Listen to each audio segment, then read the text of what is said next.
ইরাকে এক নাস্তিকের জন্ম হয়েছিল, মাজুসি নাস্তিক মুলহিদ।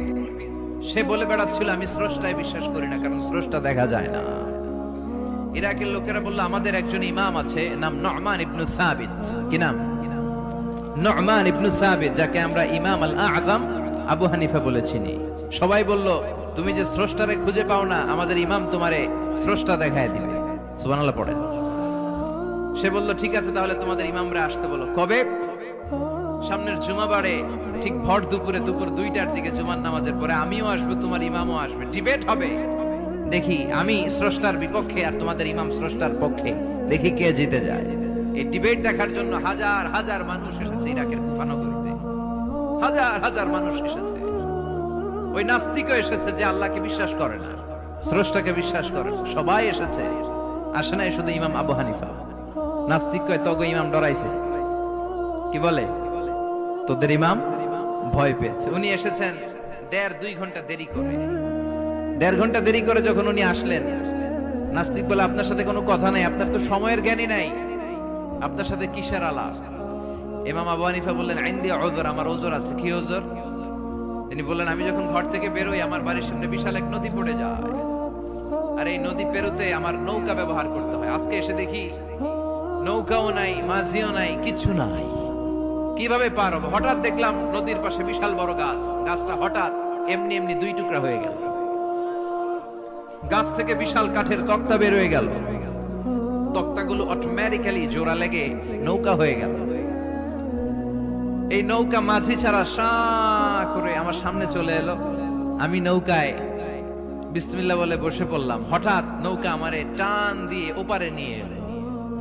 তারপর আমি আপনার এই ময়দানে ছুটে এসেছি। এই যে গাছ কাটা, তক্তা হওয়া, নৌকা হওয়া, মাঝি ছাড়া চলা, এই প্রসেসিং হতে আমার 2 ঘন্টা সময় লেগেছে। I am extremely sorry for that. আনা আসিফ জিদ্দান, আমি দুঃখিত।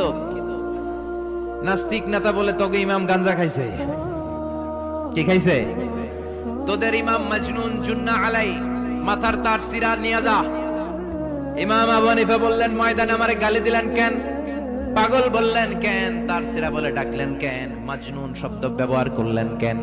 মার্জিত ভাষা ব্যবহার করতে শিখেন। নাস্তিক বলে কেমন কথা আপনি বলেন? শিক্ষিত মানুষ, দার্শনিক মানুষ, জ্ঞানী মানুষ, ইমাম মানুষ, কোন মানুষ ছাড়া, করাত ছাড়া বিশাল বড় বড় গাছ কাটা যায় নাকি?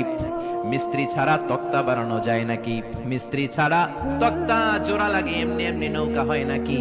মাঝি ছাড়া পানিতে নৌকা চলে নাকি? ইমাম আবু হানিফা বললেন now you are on the right track. এই তো লাইনে আসছেন আপনি।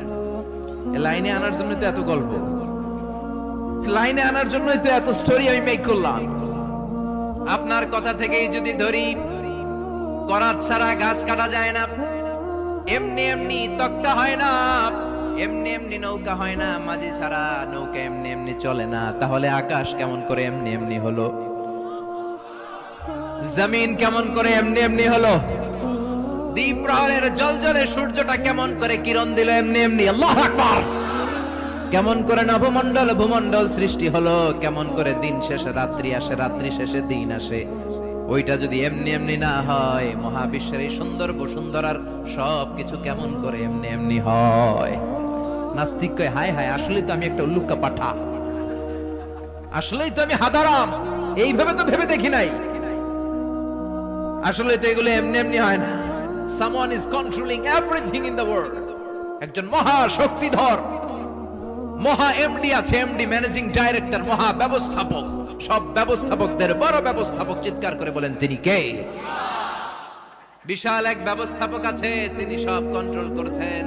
এতদিন পর্যন্ত আমি বুঝতে পারি নাই, আমারে মাফ করিয়ে দেন আর পড়িয়ে দেন লা ইলাহা ইল্লাল্লাহু মুহাম্মাদুর রাসূলুল্লাহ সাল্লাল্লাহু। সাইয়েদনা ইমাম আবু হানিফার হাতে হাত রেখে শাহাদা বাক্য পাঠ করেছে। সুবহানাল্লাহ পড়ে।